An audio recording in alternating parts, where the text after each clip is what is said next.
Bon matin à tous et bienvenue à votre café matinal. C'est une joie de se retrouver ensemble et d'être si nombreux. On est vraiment agréablement surpris, toujours encouragés, fortifiés de voir le nombre de personnes, les plusieurs milliers qui nous suivent sur Nouvelle Vie, mais aussi maintenant, bien sûr, sur On est ensemble, partout à travers la francophonie, Z-Watcher, et aussi sur MCI. Alors, bienvenue à tous. Notre thème cette semaine, comment trouver l'espoir quand tout change autour de moi. Comment trouver l'espoir quand tout change autour de moi et tout change autour de nous avec cette pandémie. Ça vient frapper de tous les côtés. Il y a un rapport qui vient de sortir au Québec sur toutes sortes de statistiques de désespoir, d'anxiété, d'inquiétude, d'incertitude et même d'idéation suicidaire et tout ça. Alors, nous allons regarder un texte extraordinaire ensemble cette semaine. Alors, ne manquez pas, pendant toute la semaine, on va être ensemble à comment trouver l'espoir quand tout change autour de nous et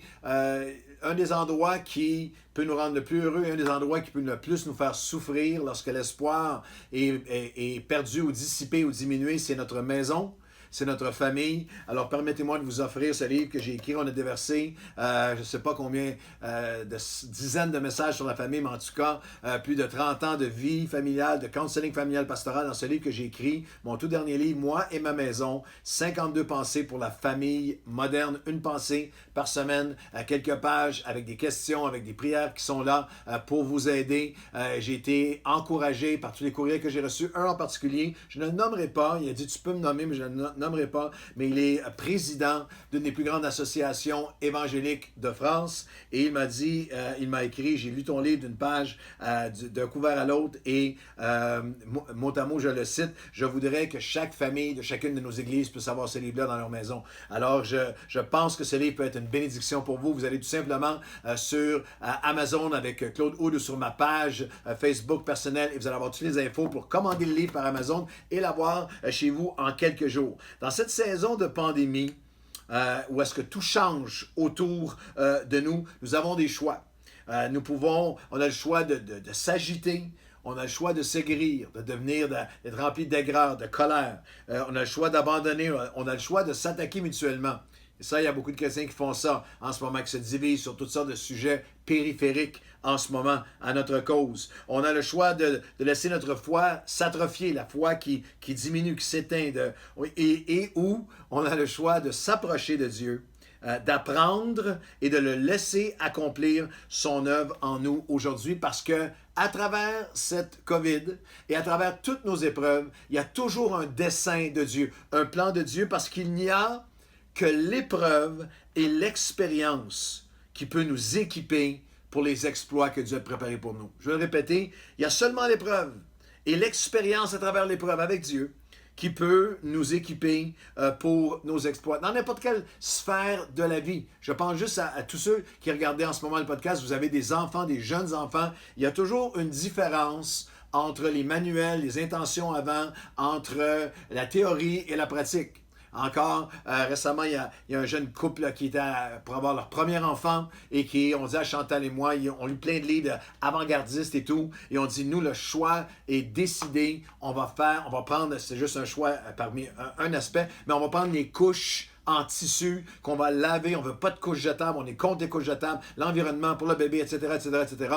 Et on n'a rien dit, on les a écoutés en hochant la tête et on s'est dit, Chantal et moi, ça ne durera pas 3 semaines. Mais finalement, ça n'a pas duré 3 jours. Dans la première semaine, l'expérience avait changé, il développait une expertise entre la théorie et l'expérience. Et ça, c'est ce qui nous arrive dans chaque sphère de nos vies. Et à travers cette saison d'épreuves, à travers les saisons où tout change, Dieu permet que tout change pour nous changer. Est-ce qu'il a envoyé la COVID? Il utilise la COVID. Il utilise toutes sortes d'autres situations dans nos vies parce que souvent, ce n'est que lorsque les choses changent qu'on est forcé à changer pour le mieux, à changer pour Dieu. Il y a une parole que je médite de David pendant les dernières semaines qui me fortifie, que je veux vous offrir, c'est le psaume 56, versets 1 à 5, où David était confiné.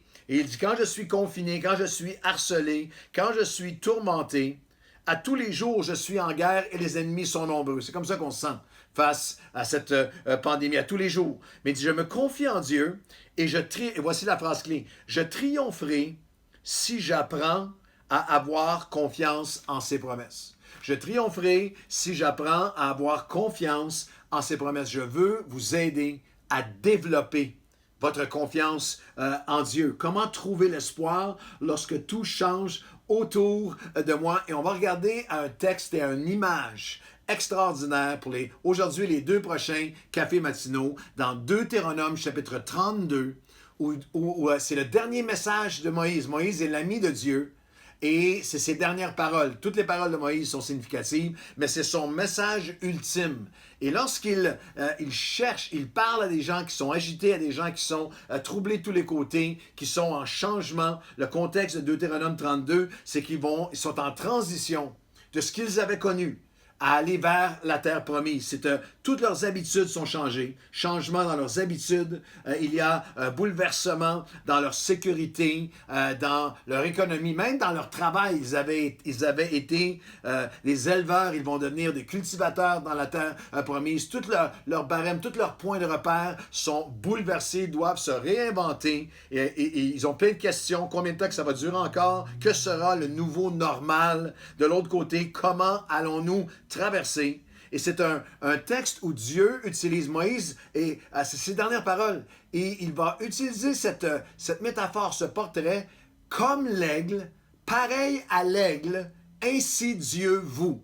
Et on va étudier ensemble cette analogie pendant cette semaine, ce portrait magnifique de comment l'aigle interagit et le message qu'il y a pour nous, dans comment Dieu veut nous développer. Le contexte de cet enseignement est tellement puissant. Dans le Deutéronome chapitre 32, ils en étaient venus même à douter de Dieu. Chapitre 32 et le verset 6, il dit, est-ce que c'est l'Éternel qui est responsable de ce qui nous arrive? Et Moïse dit, n'est-il pas votre Père, ton Créateur, celui qui t'a formé, qui t'a affermi? Et c'est un contexte où Dieu veut les faire. Moïse dit, à travers ça, vous allez grandir. Puis il y a une expression que vous avez déjà entendue qui arrive. Dans Deutéronome 32, quand le Très-Haut donna un héritage aux nations, il sépara les hommes des enfants. Vous avez déjà entendu cette expression-là? Séparer les hommes des enfants. C'est Dieu qui dit à Moïse, tu vas leur dire, à travers ça, je vais les fortifier, je vais les équiper, je vais les faire grandir, je vais les outiller, je vais les faire maturer pour s'emparer de ce que j'ai de préparé pour eux. Et le contexte en est un avec lequel on peut s'identifier, Deutéronome 32, verset 10. Il a trouvé son peuple comme dans une contrée déserte, dans une solitude aux effroyables hurlements. C'est de la souffrance. Mais il l'a entouré, il en a pris soin, il l'a gardé comme la prunelle de ses yeux et comme l'aigle, pareil à l'aigle qui éveille sa couvée, voltige sur ses petits, déploie ses ailes, les prend et les porte sur ses ailes. Ainsi Dieu, ainsi l'Éternel conduira son peuple. On va regarder ensemble on va détailler ensemble qu'est-ce que ça veut dire pareil à l'aigle. C'est quoi le parallèle? C'est quoi la leçon? C'est quoi le message pour nous aujourd'hui? Comment Dieu va-t-il nous développer? Comment Dieu va-t-il nous faire passer de cette pandémie à ses plans à lui? Comment est-ce qu'il va faire de nous des hommes quand il sépara les hommes des enfants? Des femmes plus fortes, plus matures, plus prêtes à accomplir la prochaine étape. Mais avant de plonger là-dedans, je veux vous ramener à cette parole qu'il en a dans la solitude effroyable. Il en a pris soin. Il l'a entouré. Il l'a gardé comme la prunelle de ses yeux. Et même Deutéronome 32 et le verset 9, il dit, car la portion de l'Éternel, la passion de l'Éternel, la préoccupation de l'Éternel, ce que Dieu poursuit au-delà de tout le reste qu'il porte dans cette pandémie, c'est toi. C'est moi. C'est ton développement et le mien. C'est ta maturation et la mienne. Comme l'aigle, ainsi Dieu prendra soin de vous. Puis on va regarder à 3 pensées ensemble. On va commencer au prochain podcast, mais juste vous les annoncer pour que vous ne manquiez pas ça. Voici comment Dieu accomplit son œuvre en nous. Comme l'aigle, ainsi Dieu, il nous prépare, il nous propulse en nous dérangeant. On va voir lors du prochain podcast comment les dérangements de Dieu sont préparés pour notre destinée. Il nous prépare et nous propulse en nous dérangeant. Comme l'aigle, ainsi l'Éternel fait son œuvre en nous. Il est toujours présent, toujours proche. Il demeure près de nous pour nous développer et il nous porte sur ses ailes pour nous faire découvrir. Comme l'aigle comme la maman aigle développe l'aigle pour prendre son envol, ainsi Dieu, on va apprendre des leçons extraordinaires ensemble, mais avant qu'on puisse le faire, je vais arrêter un instant et je veux prier avec vous aujourd'hui. Voulez-vous prier avec moi? Peut-être que vous avez besoin. J'ai besoin de retrouver, de me ressaisir, de trouver un sens à tout ce qui se passe, trouver l'espoir alors que tout change autour de moi. Seigneur, j'ai besoin d'apprendre de toi. J'ai besoin d'apprendre de toi. J'ai besoin, Seigneur, de me rappeler que ta portion, ta passion, ta préoccupation première au milieu de tout le reste, c'est moi. Et que même à travers ça, c'est moi, c'est toi, c'est moi ton enfant, c'est moi ton fils, c'est moi ta fille. Seigneur, à travers tout ce que nous traversons en ce moment, tu veux me faire grandir, tu veux me faire croître, tu veux me développer. Et je prie pour celui ou celle qui regarde ce podcast et qui se sentait abandonné de Dieu, qui a pensé à travers ce qui prenait place, être abandonné de lui, que ces paroles viennent maintenant percer son cœur, apaiser son cœur. Alors que tu as dit, la portion de l'Éternel, la priorité de l'Éternel, le trésor de l'Éternel, c'est son peuple. Il les appelle, il en prend soin comme l'aigle.